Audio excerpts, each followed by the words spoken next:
Sawa bwana. Turejee kwa wekundu Msimbazi Simba kupitia meneja wa idara ya habari na mawasiliano klabu ya Simba Ahmed Ali. Yeye amezungumza bwana maneno yake kama kawaida, mzee wa kuyamwaga ya kwake, anakuambia yeye siku zote atazungumza yale ambayo yanahusiana na Simba tu, lakini tumemsikiliza vizuri, ameenda moja kwa moja kugusia sasa viwango vya wapinzani ambao wamekutana nao wote katika michuano hii sasa hivi ya klabu bingwa. Kwa mtazamo wake anasema kwamba Waarabu wa sasa hivi ambao anawaona yani ni kidogo gani ambao itakuwa sawa, yani Waarabu wa sasa hivi ambao anawaona sio Waarabu wale, yani Waarabu sasa hivi wamedorora, yani sio kusema wakali kama Waarabu ambao kipindi hiko tunasema bwana umekutana na Mwarabu au Mwarabu kweli. Na hata nikinukuu maneno yake, lakini kabla tumsikilize namna ambavyo amezungumza kwanza ili tuweze kupata kile ambacho amekisema, picha ya kile ambacho amekizungumza. Watu wasiojua mpira ndio ambao waliona kundi letu jepesi, lakini sisi ambao tunaujua mpira na tuna uzoefu na mpira wa Afrika na timu za Kiafrika tulikuwa tunafahamu ugumu wa kundi letu hili. Ogopa sana timu hizi za ukanda huu mwingine kwa mpira wa sasa wa Afrika. Bado sisi Tanzania tumekariri timu za Kiarabu ni ngumu, lakini katika timu mdebwedo kwa miaka hivi karibuni ni timu za Kiarabu. Ukipangiwa Waarabu hata 8 una uwezo wa kufuzu kwenda hatua inayofuata. Waarabu wamelegea vibaya mno. Jana kuna Mwarabu mmoja amekula bao 4-1. Unamjua nani? Rabi Lazdad. So ungetegemea ameenda kucheza na timu ya kawaida mno Otoho Odoyo ya Kongo, amepigwa bao 4-1. Usingetegemea kuona hilo miaka 6-5 iliyopita. Lakini mpira wa Afrika umegeuka hivi sasa. Kichwa chini, miguu juu. Yoyote Mwarabu yoyote akienda away anataabika kweli kweli. Kwa sisi kwa kuwa na Waswahili wawili kwenye kundi letu kwa maana ya Petro pamoja na Stade Malien, tuliona ugumu wa kundi letu hili. Na tukaeleza watu tangu mwanzo kwamba tusifurahie kwa sababu tu kuna hawa Waswahili. Hawa ndio wagumu kweli kweli kwa sababu watu wasio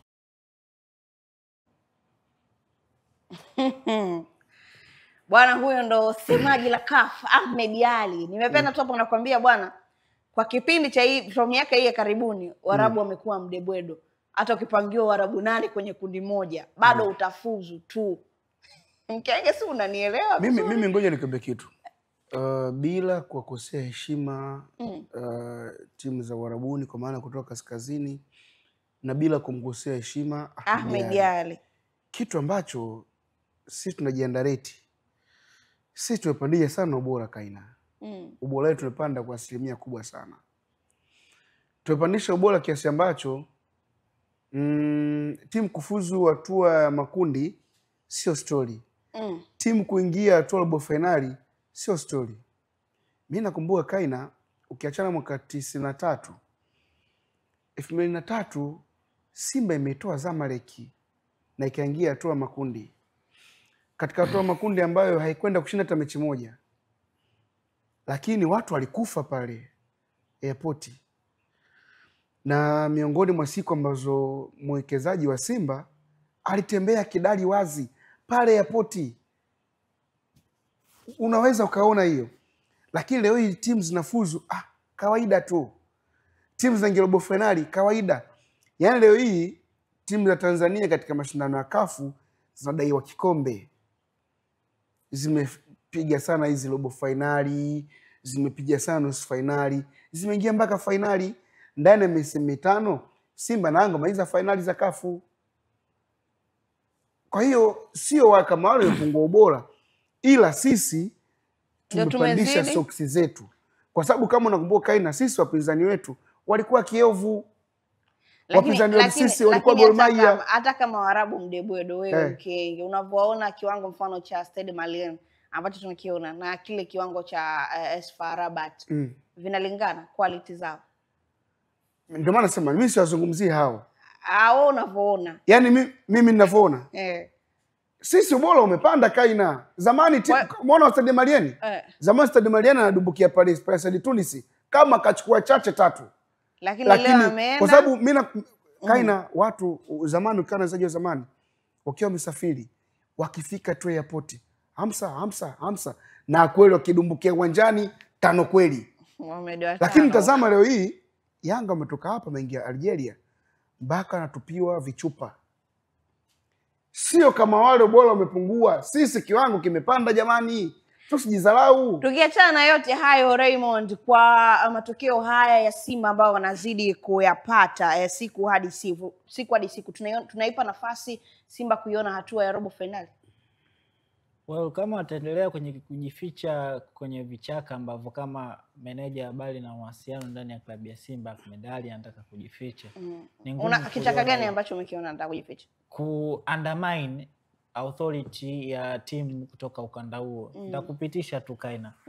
Msimu uliopita kwenye hatua ya finali Simba katolewa na timu gani? Finali? Huyo. RS Berkane ametoka ukanda gani? Kaskazini. Ni Mdebwedo pia. Yaani nani sasa Mdebwedo hapo? Tena anajihukumu amesema kwa miaka ya hivi karibuni. Kwa hiyo na maana msimu uliopita pia nao wameujumuisha ambako wamekufa kule wamekuja kufa na hapa sare ya 1-1 amani pale. Na huyo Mwarabu ambaye unasema yeye ni Mdebwedo, yani kuna namna tusijifiche kwenye vichaka, tukubali moment ambayo iko kwa sasa kwamba sasa hivi bado Simba inajitafuta Kaina. Yani we all know kwamba Simba msimu bado haijajipata. Yani tuishi kwenye reality hiyo, lakini kama tutakuwa natafuta vichaka kwamba bana Waarabu Mdebwedo, yani kujaribu kuandamine ambacho kitu amekifanya mtu mwingine ili kuonekana wote mko level moja, it's not right. Nenda kwa klabu ya Young Africans. Finali wamedobolewa na nani? Kombe la shirikisho. Timu kutoka wapi? Kaskazini. Ni Mdebwedo. Na yenyewe ni Mdebwedo. Wasema Mdebwedo kwa sababu wameshindwa. Sasa ndio hivyo, yani kama Mdebwedo kwa nini wanashindwa mkikutana? Simba hata kwenye kujipata haipo. Si ndo anajitafuta? Hata hapo haipo. Simba bado inachochola mapolini huko. Jana tumeona bado wapo wanachochola mapolini. Unajua ngoja ngombe kitu. Wakati wanaojitafuta wanakienda huku, wao wanaenda huku. Kwa bado Simba ile anavyosema sasa hivi kama ndo wameshaanza kujipata. Wanajidanganya. Jamani, unajua ngoja ngombe kitu.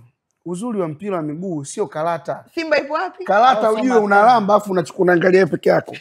Sio mapenzi. Hiyo ni karata shehe, au mapenzi mnajifungia. Muuliza yule, ilikuwaje jana?